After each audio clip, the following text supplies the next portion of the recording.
Naam, kutoka Dodoma, Tanzania, eneo la Majengo. Karibu, hii ni Sky TV. Ulimwengu wa habari ndio huu. Asante kwa wewe ambaye unatupata kupitia Sky Digital na kwenye Azam Dish channel namba 22 other channel na kwenye Zanzibar Cable TV channel namba 14. Karibu katika ulimwengu wa habari. Habari muhimu ambazo tunazo ni pamoja na serikali yahimiza uwajibikaji kufikia maendeleo 2050. Katika habari za kimataifa ni maporomoko ya ardhi yasababisha vifo Indonesia, pamoja na katika michezo hatimaye uchaguzi mkuu wa Chanedo wafanyika. Karibu, mimi ni Maliango Mugeta. Naibu Waziri wa Viwanda na Biashara Dennis Londo amesema uchumi wa dola trilioni 1 unaotajwa katika Dira ya Taifa ya Maendeleo ya mwaka 2050 utafikiwa iwapo kila mmoja atatimiza wajibu wake. Ndani ya taarifa hii tunaungana na mwanahabari wetu.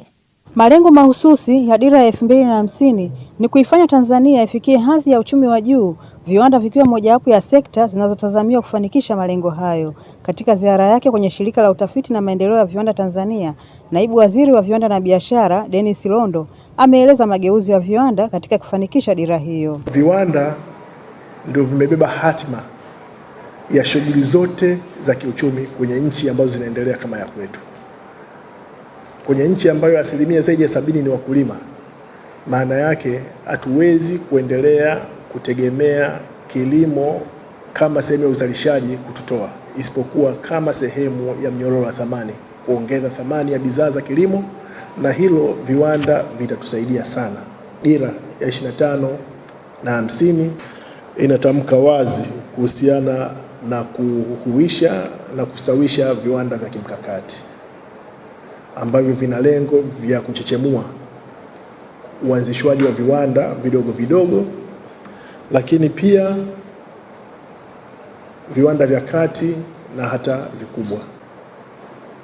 Uchumi wa dola trilioni 1 ambao Dr. Samia Suluhu Hassan ameahidi kupitia Dira ya 25 na 50 tunaweza kuachieve kama kila mmoja atatimiza wajibu wake, na tuna sababu za kutimiza wajibu wetu. Kwa hiyo lengo la TIRDO bado linaendelea kuwa muhimu sasa hivi kuliko kipindi kingine chochote. Tunapaswa pale ambapo tunaweza tukaadapt technology, tuadapt. Kama kuna sehemu ambayo tunaweza kununua technology, tununue. Kwa hiyo naomba rai yangu muitangulize Tanzania mbele. Lakini tunatarajia vile kuanzisha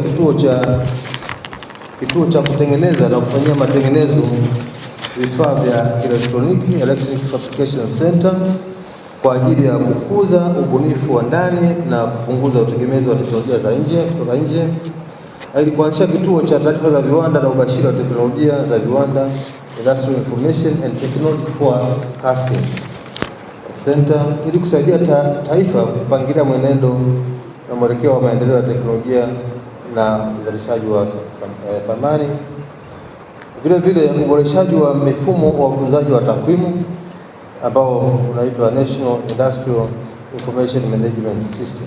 Ukiangalia tulipotoka SIDO, tulipokwenda Ununio mpaka tunafika hapa leo, ni hatua kubwa. Hata hizi ziara ambazo zinafanywa na viongozi kwetu ni kitu kikubwa sana, kwa sababu kwanza tunaona wanatambua, kwa hiyo inakutia nguvu. Hata kama mlikuwa mnataka kukata tamaa, mnagundua kwamba kwa sababu kila wanapokuja hawaji kuwalaumu, wanakuja kuambia tuna habari hizi, tunafanya 1 2 3. Vijana ambao ni mafundi wako wengi sana. Kwa hiyo tukiweka nguvu kwenye vyuo kuongeza nguvu, lakini wanafunzi wenyewe na wasio wanafunzi ambao wanafanya hizi shughuli kuwa na ujasiri wa kuthubutu na kufanya. Na sisi tuna kazi kubwa sana ya kutengeneza vitu vya kwetu wenyewe wa Afrika, ili mwisho wa siku hizi kazi zibaki Afrika, hizi hela zibaki Afrika. Dira ya Taifa ya Maendeleo ya 2050 ina shabaha 3, ikiwemo ya kuiwezesha nchi kuwa ya kipato cha kati, ngazi ya juu na ya uchumi wa viwanda. Kutoka Dar es Salaam, Nora Damian, Sky TV. Naam, ulimwengu wa habari sasa nakupa taarifa kutoka Wizara ya Afya, ambapo kwa kushirikiana na taasisi ya Mobile ya Arusha kupitia ufadhili wa Livingstone Charitable ya UK umefanya kambi ya upasuaji wa maradhi ya macho katika kituo cha afya cha Kizimkazi. Hii ni taarifa zaidi. Mratibu wa huduma za afya ya macho Wizara ya Afya Zanzibar, Dr. Fatuma Juma Omari amesema upasuaji huo unafanyika kwa kuwafanyia uchunguzi uliofanyika kwa wananchi wa Kizimkazi na kugundulika kuwa na maradhi ya mtoto wa jicho. Tuna jumla ya wagonjwa 135 ambao tunategemea baada ya kumalizika zoezi hili tutakuwa ndo tumeshawafanyia. Tulianza kufanya operesheni hii jana, na jana tulifanya wagonjwa 40 na leo wagonjwa wako 35 na wengine wanaendelea kuja na wengine tutawafanyia kesho ambao tumepanga kuwafanyia insha Allah. Mtoto huyu wa jicho ni maradhi ambayo yanaweza kuepukika na ni maradhi yanayotibika. Sababu zake kama alivyoeleza mwenzangu, sababu kuu ni umri. Na kuanzia miaka 40 kuendelea naweza kupata mtoto wa jicho, ama kama umeumia traumatic cataract, ama umezaliwa kama ni watoto wanazaliwa nao congenital cataract, lakini pia inatibika. Tuna madaktari wa watoto, madaktari bingwa wa watoto kwa ajili mahsusi kwa ajili ya kufanya tiba hii. Kwa upande wa daktari wa macho kutoka Morogoro, Dr. Ashraf Mlanzi amesema wameridhishwa na hatua ya Serikali ya Mapinduzi ya Zanzibar ya kufanikisha miundombinu ya afya iliyo bora na ambayo inawezesha kufanya kazi yao kwa ufanisi mkubwa kutokana na vifaa vilivyopo. Tatizo kubwa ambalo tumepata operation nyingi tulizofanya ni za mtoto wa jicho. Huu ugonjwa ni kwa wagonjwa wengi ni hali ya umri tu, kwamba kuna umri ukifika vio vile vya kuonea vinapata ukungu. Huu ukungu unasababisha mtu asiweze kuona vizuri.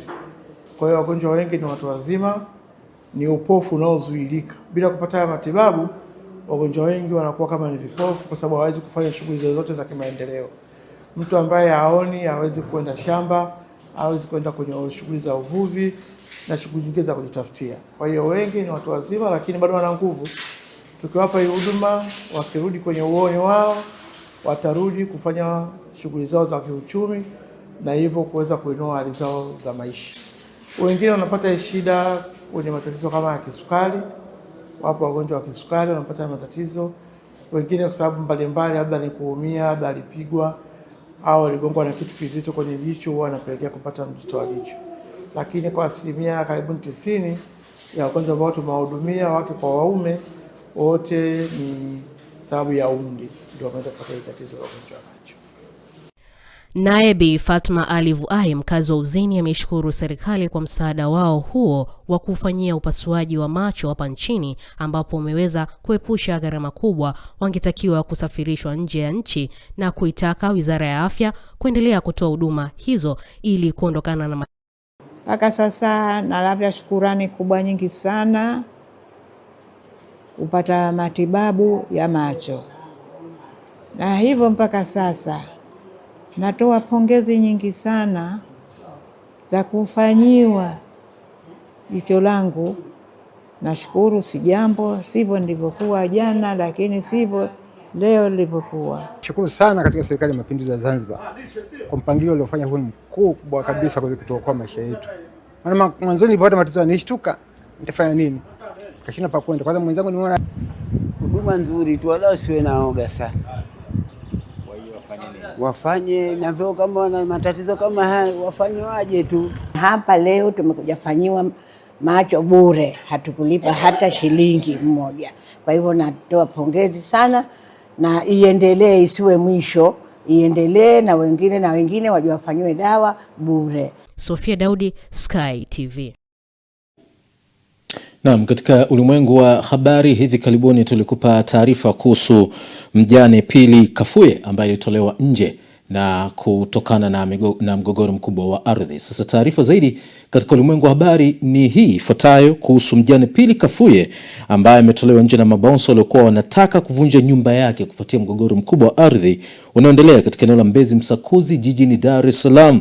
Wamesema anahofia usalama wake baada ya milio ya risasi kulenga katika makazi yake. Mashuhuda wa tukio hilo wamesema walisikia milio ya risasi majira ya asubuhi, hali ambayo imezua wasiwasi katika eneo hilo na familia hiyo ambayo inaendelea kulala nje tangu walipotolewa ndani ya nyumba. Hii ni taarifa zaidi. Tangu siku ya Jumanne wiki hii nilitolewa ndani ya nyumba. Kwa hiyo tangu hiyo Jumanne, Jumatano nalala hapa nje. Baridi ni la kwangu, mchana jua ni la kwangu, usiku mbu ni wa kwangu, na mimi afya yangu ni mbovu, kutwa ni nashindia madawa ndo chakula changu. Ikiwa kama binadamu, hii hali ni ngumu. Asubuhi sasa ni kwenye mida ya saa 2 saa 3 tunastukia risasi inalia, na watu wengine walikuwepo, walikuja kunisalimia, walikuja kunipa pole, walikuwepo. Risasi inalia, tunashangaa risasi inalia wapi? Kumbe huyo mlinzi ndo kafyatua risasi. Sasa jamani, mimi usalama wangu uko wapi? Au mnataka mpaka liwe lipi? Kwa sababu mtu mpaka tunaletua mitutu, risasi zinafyatuliwa ovyo kwenye jamii kutustua, manake hatukuzoea hayo mambo. Jamani, naomba serikali inione hapa nilipo, iangalie na usalama wangu. Kulikuwa na milio ya risasi, kwa hiyo majirani tukakimbilia hapa. Kumbe kuna vijana ambao wameletwa hapa kwa ajili ya kulinda katika hili eneo. Wao ndio walifyatua risasi muda huo.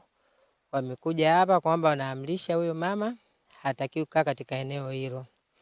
Baadaye kidogo wakaja watu na mapanga, na huyo ambaye mdada anadai eneo lake. Kwa hiyo walipokuja na mapanga hapa, wakaanza kufika maua, wanataka kukata miti. Kwa hiyo sisi tukawa tunawazuia, kupatikana na vijana wengine wakuja kuwazuia. Tukauliza hao askari kwa nini wanapiga hizo risasi. Wao wakasema wameamrishwa na mwenye eneo ndio maana wanapiga ile risasi. Tunaomba serikali yetu, diwani, mbunge wetu, tuna waziri mkuu, mama yetu Samia, usikilize kilio cha huyu mama. Leo ana siku ya 3 analala nje, baridi lake, jua lake. Huyu mama ni mgonjwa, ana pressure, ana matatizo ya mgongo nini. Kwa kuwa sisi majirani itabidi tumkimbilie muda wote, hatuwezi kumwacha huyu mama watu analala nje peke yake. Wananchi kwa kweli wamepata taharuki sana, msituko mkubwa.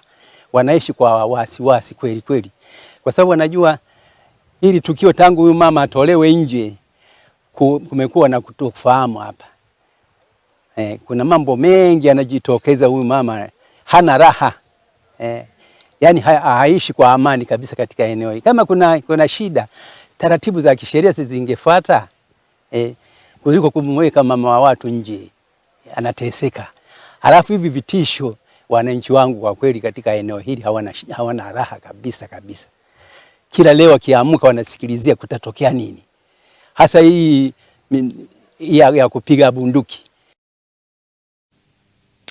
Naam, ni ulimwengu wa habari moja kwa moja kutoka hapa Sky TV. Mtazamaji, miongoni mwa taarifa muhimu ambayo tunayo ni pamoja na Masile SACCOS yaiomba serikali kuingilia kati ujenzi wa barabara ya Juhudi Ilemi. Kama ndio kwanza wajiunga nasi, karibu katika ulimwengu wa habari kutoka hapa Sky TV. Mimi ni Maliango Mogeta.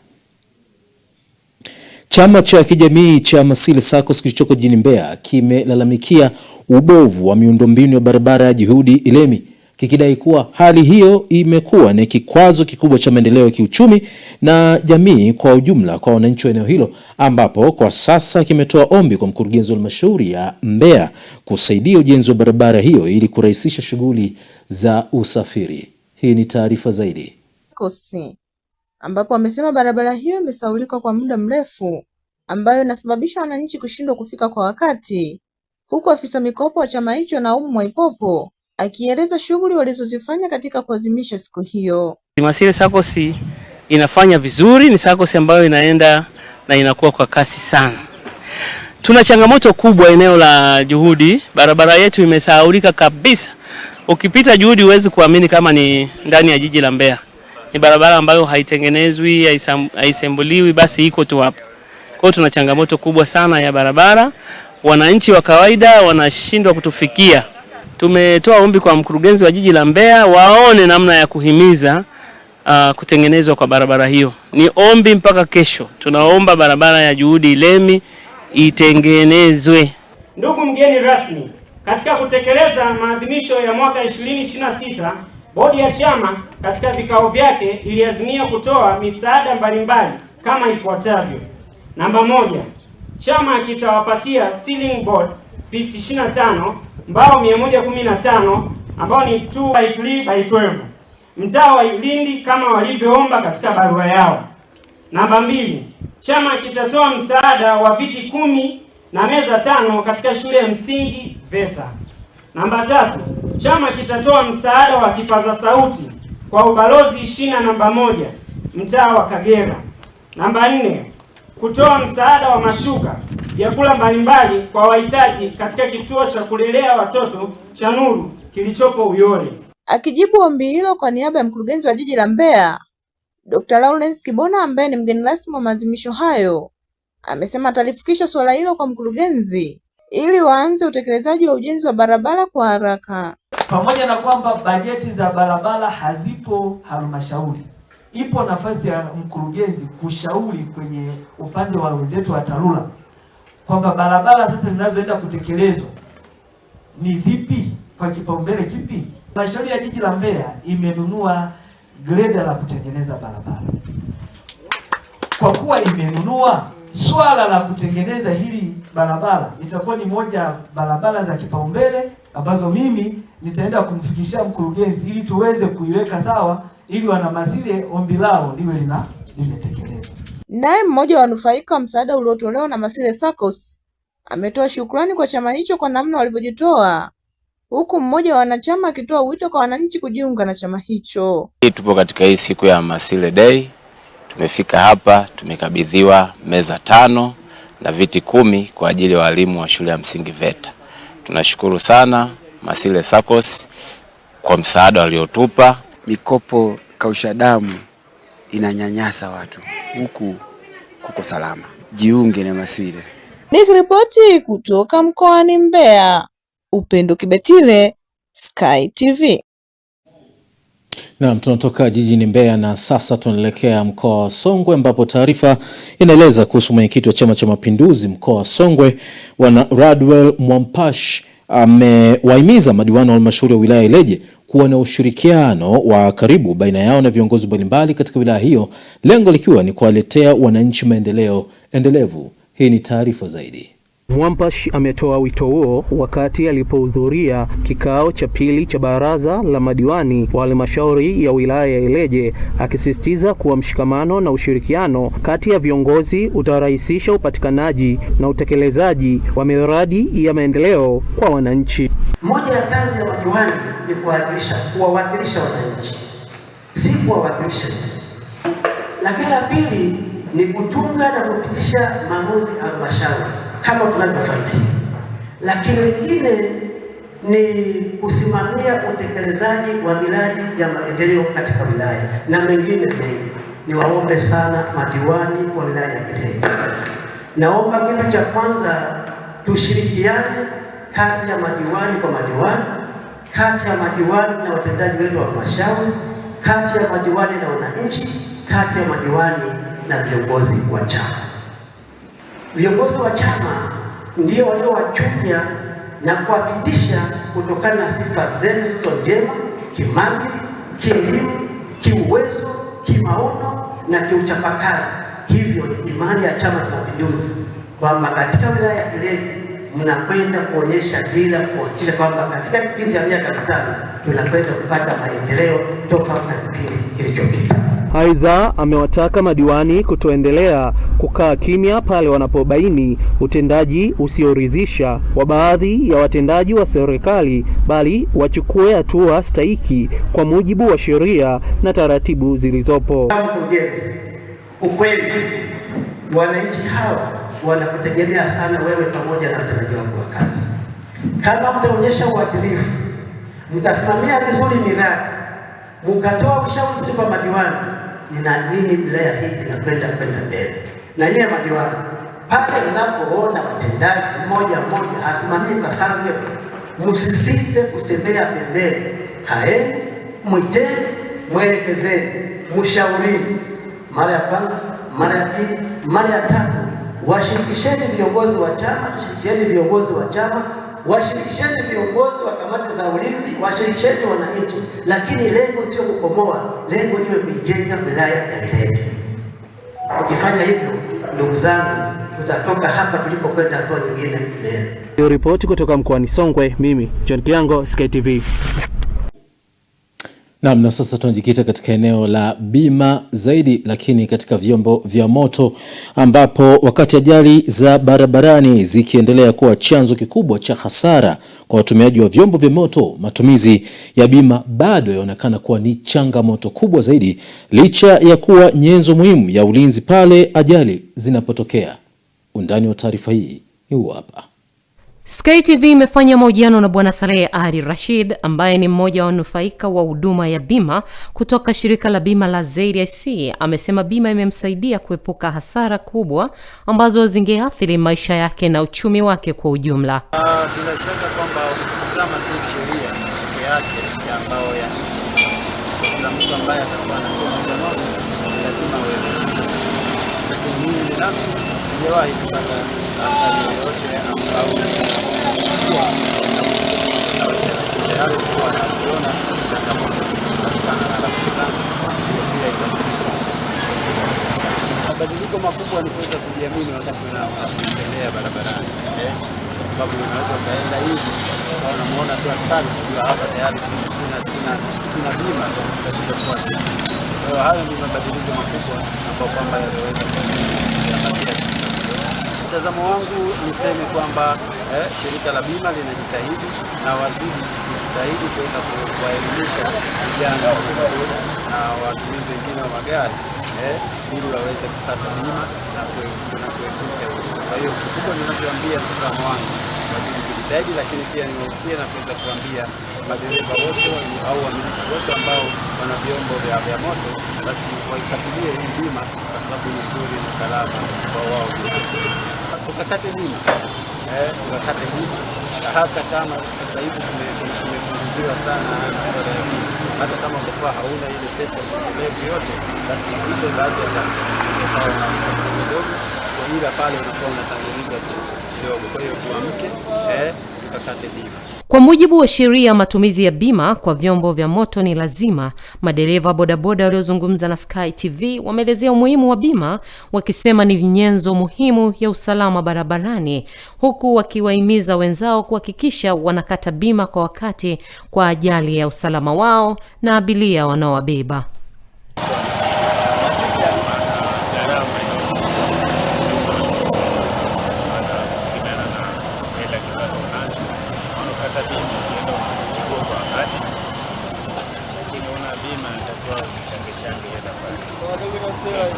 Kwa usafiri kama si bodaboda hata usafiri kwa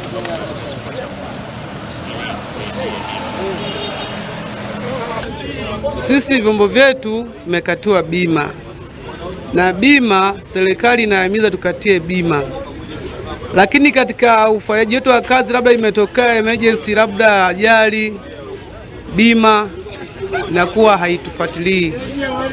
Na bima malipo yoyote wanasema chombo kikipata ajali inatengenezwa na bima, lakini bima inakuwa haipo pamoja na sisi. Tunashauri madereva wenzangu tukate bima, maana bima inatulinda, hata vyombo vyetu vinalindwa na bima, ila bima hawataki kutusaidia tukiwa tumepata ajali. Hata bima hajabu kutusaidia tukishapata ajali, watu kama kututengenezea vyombo au kuna msaada wowote waweze kutusaidia.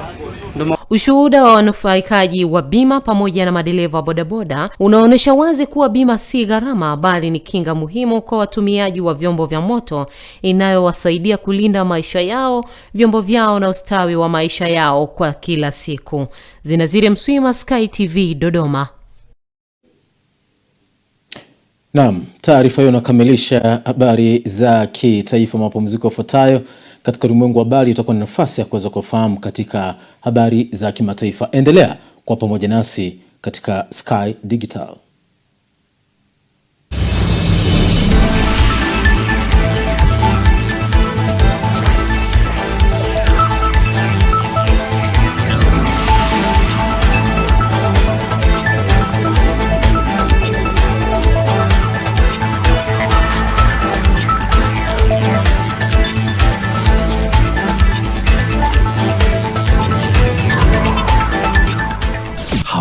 za kimataifa.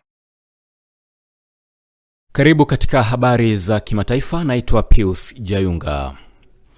Maporomoko ya ardhi yamesababisha vifo vya takribani watu 8 na wengine zaidi ya 80 hawajulikani walipo katika kisiwa kikuu cha Java nchini Indonesia. Hayo ni kwa mujibu wa afisa mmoja wa kusimamia hali ya majanga.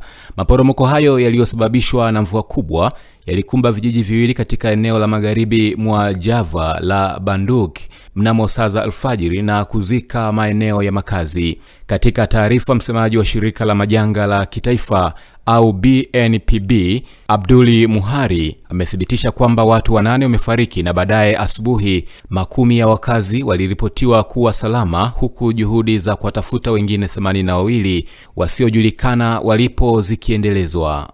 Meya wa Bandung, JJ Richi Ismaili, amewaambia waandishi wa habari kwamba jeshi, polisi na watu waliojitolea wanasaidia katika zoezi hilo. Hata hivyo, ametahadharisha kuwa ardhi ya eneo ambayo sio thabiti inatatiza juhudi hizo. Taarifa nyingine ni kwamba viongozi wa jukwaa la uchumi duniani wametaka mataifa na wafanyabiashara kutojihusisha na msukosuko uliosababishwa na wiki yenye vurugu kutoka kwa utawala wa Rais Donald Trump.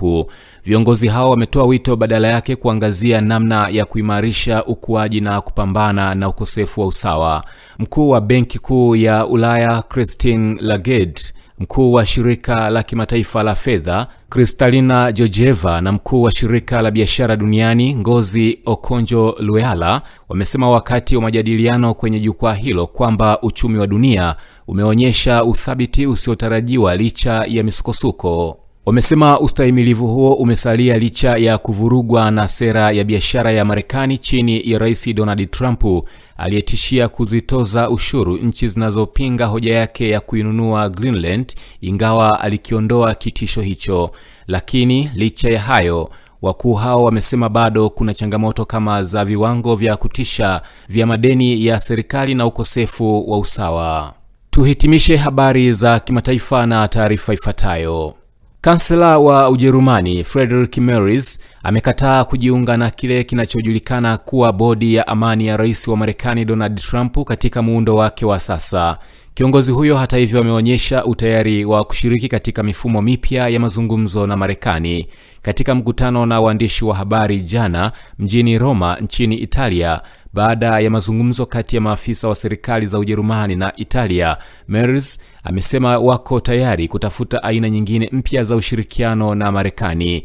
Merz amesisitiza kwamba wiki zilizopita alimweleza Trump nia yake binafsi ya kushiriki katika chombo kama hicho, lakini akaongeza kuwa kwa muundo wake wa sasa hakiwezi kukubaliwa na Ujerumani kwa sababu za kikatiba. Hata hivyo, Merz amesema Ujerumani iko tayari kushirikiana na Marekani linapokuja suala la kutafuta muundo mpya ambao unaleta amani karibu katika maeneo mbalimbali ya dunia, na sio tu kwa Gaza na Mashariki ya Kati, lakini inaweza pia kwa Ukraine.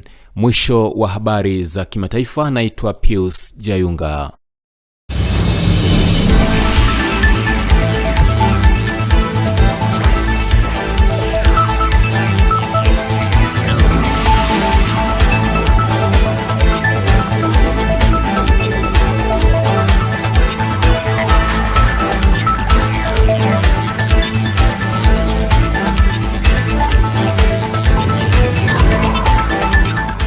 Habari za kimataifa.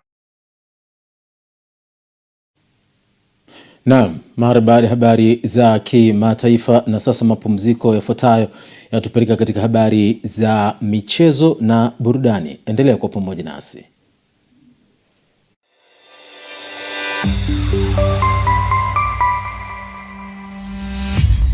Sky TV.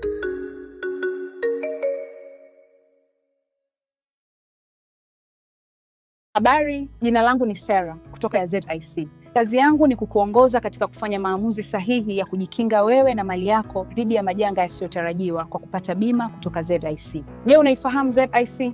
ZIC ni shirika la bima lililoanzishwa mwaka 1969 kutoa huduma za bima kwa wananchi, taasisi za umma na binafsi kwa lengo la kulinda uchumi wa watu binafsi na nchi yetu kwa ujumla.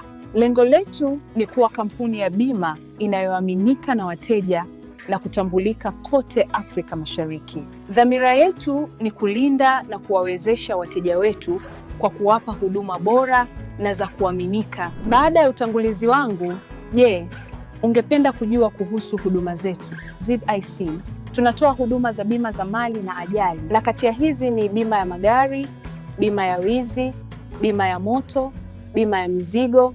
Unazijua branchi zetu?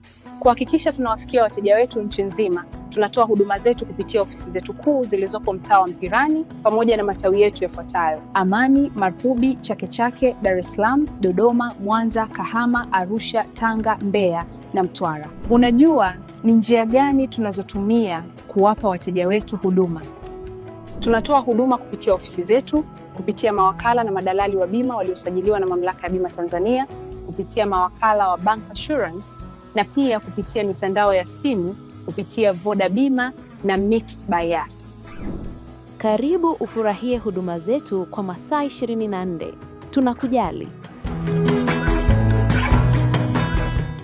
Sky TV inakukaribisha mfanyabiashara, mjasiriamali, taasisi na mashirika mbalimbali kutangaza biashara yako kwa gharama nafuu. Sky TV itafurahi kuwa sehemu ya kufanikisha ndoto yako ya kukua kibiashara. Karibu utangaze nasi ili kuwafikia wateja wengi kutoka maeneo mbalimbali ndani na nje ya nchi. Kwa maelezo zaidi, wasiliana na mkuu wa kitengo cha masoko kupitia simu namba 0673 33 61 99 au 0794 96 3336. Wakati wa kukua kibiashara, taasisi au shirika lako ni sasa. Changamkia fursa hii. Sky TV, above the limit.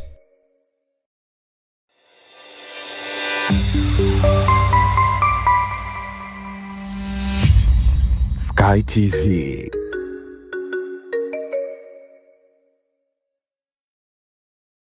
Michezo na burudani imeletwa kwenu na ZIC.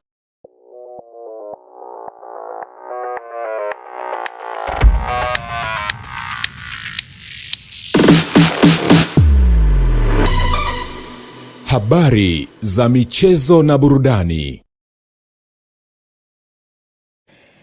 Karibu mtazamaji wa Ulimwengu wa Habari katika habari za michezo na burudani. Jina langu Lai Saidi. Baada ya kuahirishwa mara 3 uchaguzi mkuu wa chama cha netball mkoa wa Dodoma cha NEDO, hatimaye leo umefanyika kwa kuchagua viongozi mbalimbali watakaokiongoza chama hicho, ikiwemo mwenyekiti, makamu mwenyekiti, katibu na makamo wake, pamoja na wajumbe wa kamati kuu na kamati tendaji. Katibu mpya Zura Xavel amezungumzia malengo ya chama hicho ni kuhakikisha wanaanzia kazi pale ambapo viongozi waliomaliza muda wake wameishia, na wanaahidi kufanya makubwa katika chama hicho ili kuboresha mchezo huo kwa kuandaa vijana ili waweze kupata timu nzuri katika mkoa wa Dodoma.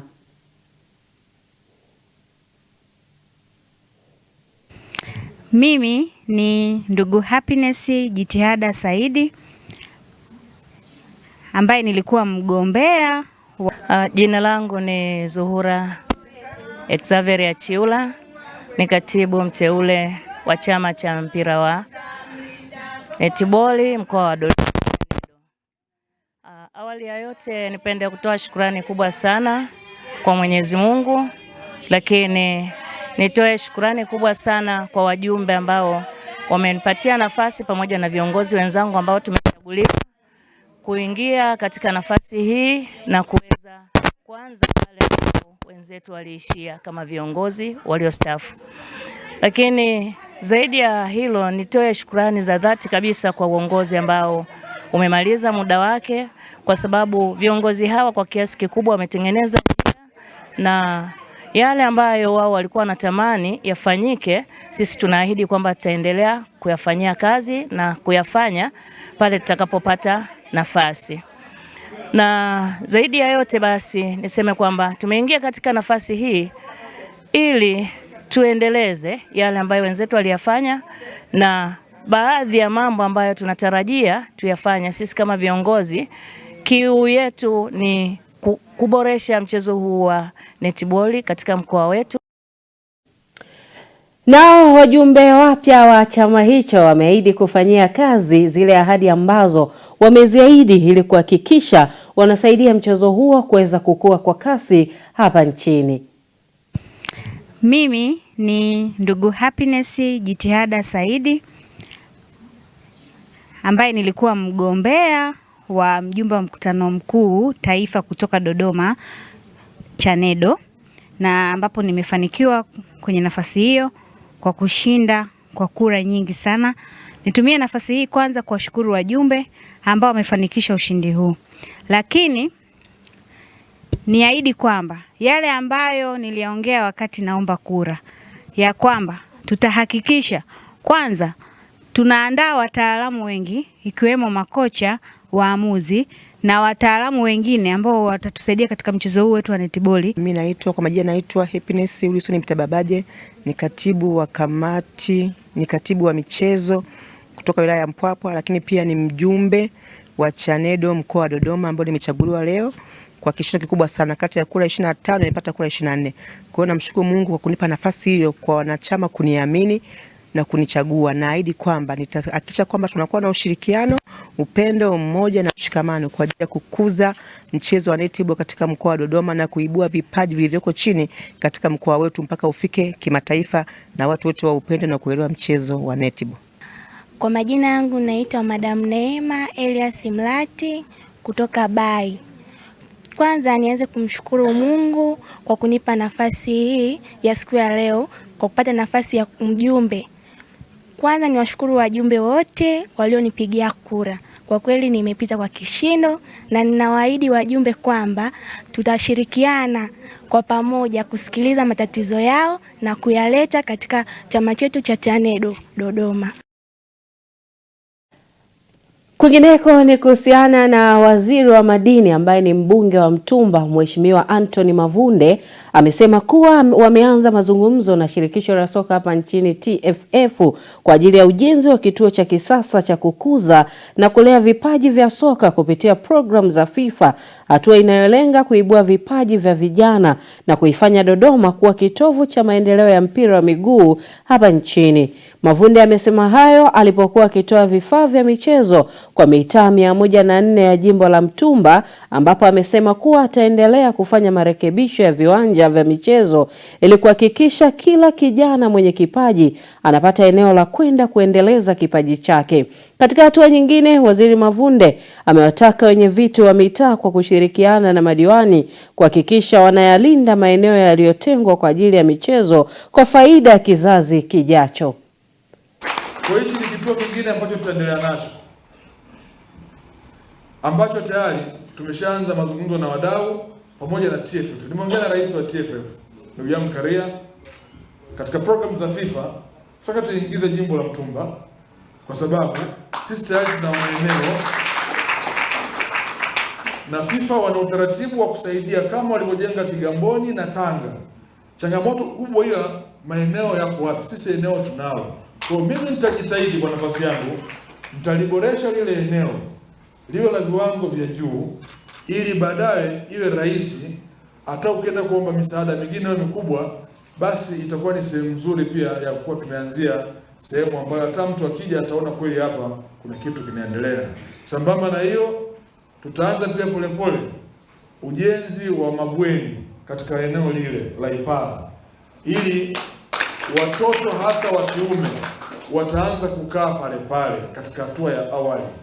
Kwa tutaanza na watoto hao wa kiume, tutaanza nao pale na baadaye pia tutajumuisha na jinsia nyingine. Lakini lengo letu kubwa ni kuhakikisha ya kwamba sekta ya michezo tunaiendeleza vizuri kwenye jimbo la Mtumba. Baada ya kurejea jijini Dar es Salaam wakitokea nchini Misri, klabu ya Yanga imebadilishiwa ratiba yake ya mchezo wa ligi kuu soka Tanzania bara kabla ya kurejea kwenye majukumu ya kimataifa. Kwa mujibu wa ratiba mpya ya Yanga Sport Club itacheza mchezo wa kiporo wa ligi kuu ambapo watakipiga dhidi ya Dodoma Jiji Januari 27 mwaka huu katika uwanja wa KMC Complex, lakini pia mchezo huo unachukua nafasi ya mchezo dhidi ya Azam FC ambao ulikuwa kwenye ratiba ya awali. Baada ya mchezo huo wa ligi, Yanga Sport Club itasafiri kwenda Zanzibar kwa ajili ya kujiandaa na mchezo wa ligi ya mabingwa Afrika ambapo atakipiga dhidi ya Al Ahly, mchezo ambao unatarajiwa kuchezwa Januari 31 mwaka huu. Baada ya Yanga kupoteza mchezo wao kwa siku ya jana, afisa habari wa klabu hiyo Ali Kamwe ameeleza mipango ikoje baada ya mechi dhidi ya Al Ahly. Mambo vipi wananchi? Nyuma yangu ni kikosi cha Young African Sports Club kikiendelea na mazoezi yake baada ya mchezo wa jana, na haya ni mazoezi ya recovery kwa baadhi ya wachezaji ambao walicheza dakika chache kwenye mchezo wa jana na wale ambao hawakucheza kabisa. Wale ambao wamecheza mchezo wa jana kwa dakika nyingi wamefanya warm up kidogo na sasa hivi wameelekea gym kwa ajili ya aina nyingine ya mazoezi. Kwa taarifa muhimu ambayo ni vyema nikawajuza wanachama wetu na mashabiki wa klabu yetu Young Africans, ratiba ya ligi kuu ya NBC imetoka.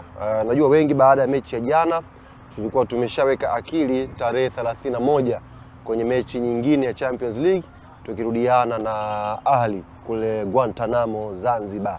Lakini bodi ya ligi wametoa taarifa hapa kutokana na viporo hivi kuwa vingi kidogo.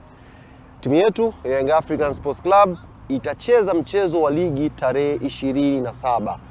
Timu yetu itacheza mchezo wa ligi kuu ya NBC tarehe 27 kwenye uwanja wa KMC Complex dhidi ya Dodoma Jiji. Na mechi hiyo itakuwa saa 1 kamili jioni. Tunafahamu uwanja wa KMC tayari umeshawekwa taa, umeshatestiwa kutosha, na juzi pigwa mechi moja ya ligi pale safi kabisa. Kwa hiyo kwa mara ya kwanza Young African Sports Club tarehe 27 tutacheza mechi ya ligi kuu NBC saa 1 kamili jioni kwenye uwanja ule wa KMC dhidi ya Dodoma Jiji. Baada ya hapo tarehe 28 ambayo itakuwa ni siku ya Jumatano inshallah, tutaondoka Dar es Salaam kuelekea Zanzibar sasa kwenda kuanza maandalizi ya kazi dhidi ya Ahly. Tuelekee kimataifa ambapo mchezaji bora wa dunia mara 5 Cristiano Ronaldo anatajwa huenda akaondoka katika klabu yake ya Al Nassr ifikapo majira ya kiangazi ya mwaka 2027. Hatua ambayo pia inaweza kuashiria kustaafu kwake rasmi soka la kiushindani. Kwa mujibu wa taarifa, mipango maalum tayari imeanza kuwekwa ili kuzuia kushuka kwa mvuto wa kimataifa wa ligi kuu ya Saudi Arabia. Pindi Ronaldo atakapoondoka, na uwepo wa Cristiano Ronaldo umechangia kwa kiasi kikubwa kuongezeka kwa umaarufu wa ligi hiyo duniani. Miongoni mwa mipango inayozingatiwa ni kumbakiza Ronaldo nchini Saudi Arabia kama mmiliki au mshirika wa klabu, ambapo anaweza kuongeza 15% ya umiliki alionayo kwa sasa ndani ya klabu ya Al Nassr.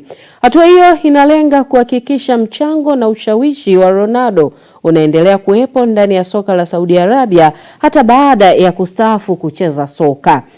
Na Novak Djokovic ameendelea kufanya vizuri katika michuano ya Australian Open, akimshinda Botic van de Zandschulp kwa seti 6-3, 6-4, 7-6 na kujihakikishia nafasi ya kufuzu kwa raundi ya 4 ya ufunguzi wa msimu wa Grand Slam.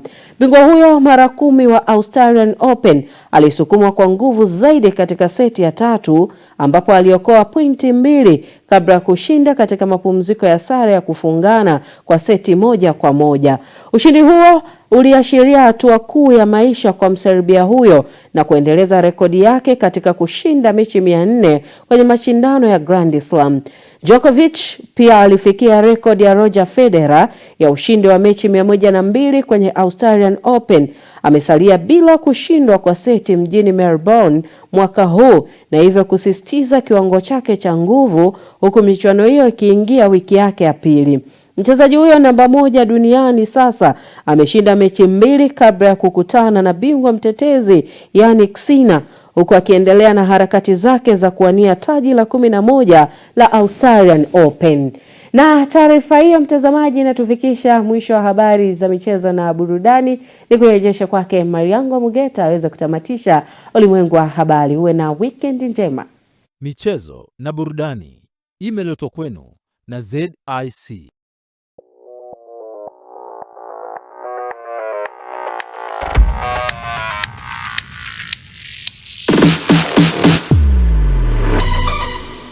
Habari za michezo na burudani.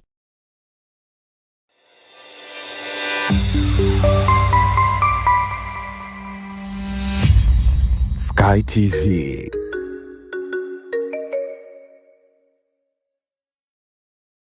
Habari, jina langu ni Sarah kutoka ZIC. Kazi yangu ni kukuongoza katika kufanya maamuzi sahihi ya kujikinga wewe na mali yako dhidi ya majanga yasiyotarajiwa kwa kupata bima kutoka ZIC. Je, unaifahamu ZIC?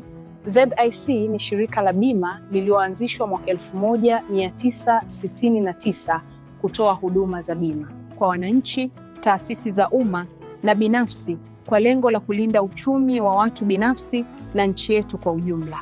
Lengo letu ni kuwa kampuni ya bima inayoaminika na wateja na kutambulika kote Afrika Mashariki. Dhamira yetu ni kulinda na kuwawezesha wateja wetu kwa kuwapa huduma bora na za kuaminika. Baada ya utangulizi wangu, je, ungependa kujua kuhusu huduma zetu? ZIC tunatoa huduma za bima za mali na ajali, na kati ya hizi ni bima ya magari, bima ya wizi, bima ya moto, bima ya mizigo. Je, unazijua branchi zetu? Kuhakikisha tunawafikia wateja wetu nchi nzima, tunatoa huduma zetu kupitia ofisi zetu kuu zilizopo mtaa wa Mpirani pamoja na matawi yetu yafuatayo: Amani, Marubi, Chake Chake, Dar es Salaam, Dodoma, Mwanza, Kahama, Arusha, Tanga, Mbeya na Mtwara. Unajua ni njia gani tunazotumia kuwapa wateja wetu huduma? Tunatoa huduma kupitia ofisi zetu, kupitia mawakala na madalali wa bima waliosajiliwa na Mamlaka ya Bima Tanzania, kupitia mawakala wa Bank Assurance na pia kupitia mitandao ya simu kupitia Voda Bima na Mix by Yas. Karibu ufurahie huduma zetu kwa masaa 24. Tunakujali.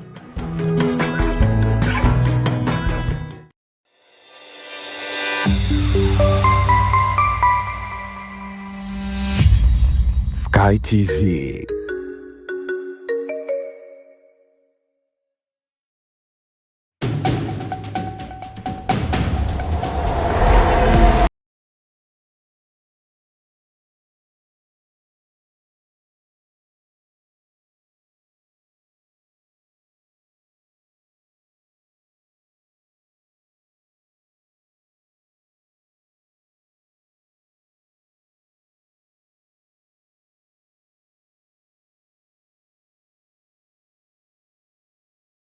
Naam, na sasa unatazama Ulimwengu wa Habari, na moja kwa moja kupata utabiri wa hali ya hewa kutoka Mamlaka ya Hali ya Hewa nchini Tanzania TMA kwa saa 24 zijazo kuanzia muda huu. Habari za wakati huu na karibu katika utabiri wa hali ya hewa ambao ni wa saa 24 zijazo. Na kwa usiku wa leo ni matarajio yetu kuwa mikoa ya Ruvuma pamoja na Mtwara, maeneo haya yanatarajiwa kuwa na hali ya mawingu kiasi, mvua katika maeneo machache. Wakati maeneo mengine ya nchi yanayosalia, maeneo haya yanatarajiwa kuwa makavu. Na kwa siku ya kesho, mifumo ya upepo inatarajiwa kuvuma kwa kasi ya kilomita 10 kwa saa katika ziwa Tanganyika pamoja na ziwa Rukwa, na kwa kasi ya kilomita 20 kwa saa katika ziwa Nyasa, lakini pia kwa kasi ya kilomita 30 kwa saa katika ziwa Victoria pamoja na ukanda wote wa pwani. Na hivyo hali ya bahari inatarajiwa kuna mawimbi makubwa kiasi. Na kwa siku ya kesho ni matarajio yetu kuwa mikoa ya Mwanza, Geita, magharibi mwa nchi yetu pamoja na mkoa wa Rukwa, maeneo haya yanatarajiwa kuwa na hali ya mawingu kiasi, mvua na ngumu za radi katika maeneo machache pamoja na vipindi vya jua. Mikoa ya Mbeya, Songwe, Iringa,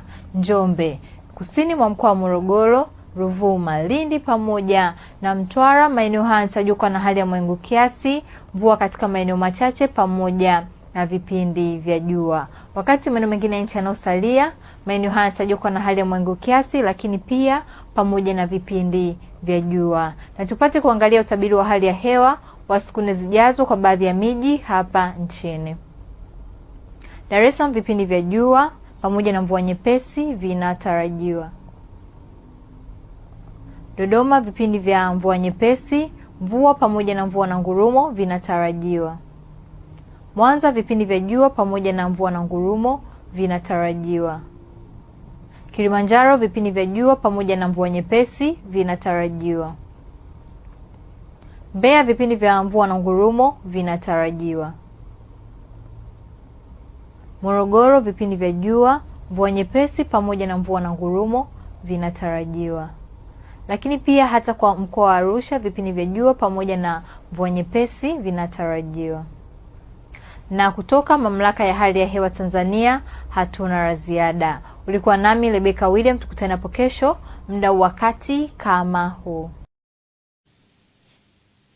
Naam, kabla ya kuhitimisha ulimwengu wa habari kutoka Sky TV, nikukumbusha habari ambazo tumekuwa nazo leo ni pamoja na serikali yahimiza uwajibikaji kufikia maendeleo 2050. Katika habari za kimataifa ni maporomoko ya ardhi yasababisha vifo Indonesia. Vilevile katika michezo, hatimaye uchaguzi mkuu wa CHADEMA wafanyika. Kwa niaba ya wote waliohusika katika maandalizi ya ulimwengu wa habari, endelea kutazama Sky International TV. Tufuatilie kwenye @Sky Digital. Mimi ni Maliango Mugeta.